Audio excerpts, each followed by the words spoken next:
I got up, woke up, depressed and anxious, having to wonder, who am I going to send a message today on my phone going, please help me?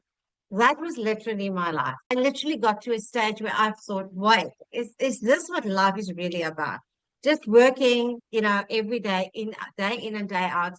And the worst thing for me was having to drop my daughter off at school in the mornings, rushing her. And then when I drop her off at the schools, the gates were still closed.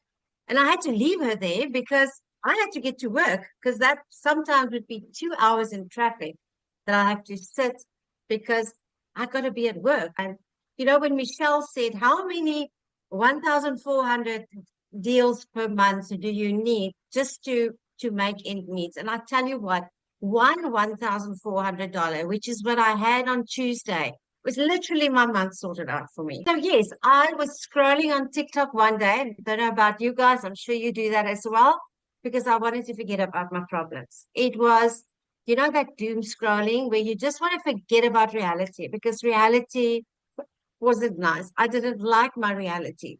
I missed time with my kids. I was literally I was just a stress ball every single day.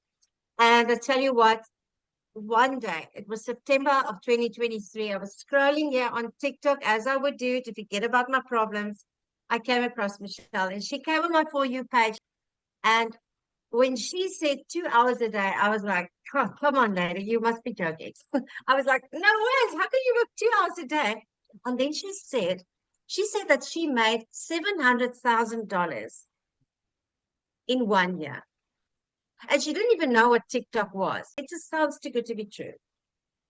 But something inside of me said, you know what, Alana, you've tried everything. You've literally tried everything that you can find.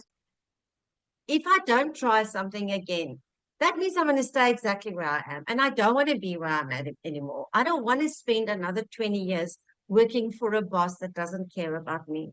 I don't want to spend another 20 years not being a present mother.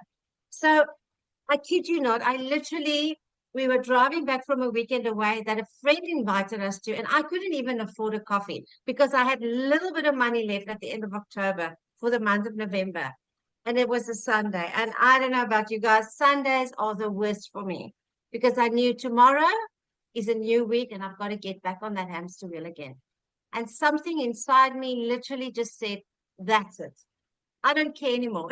If I lose my money, you know, that's one of those things.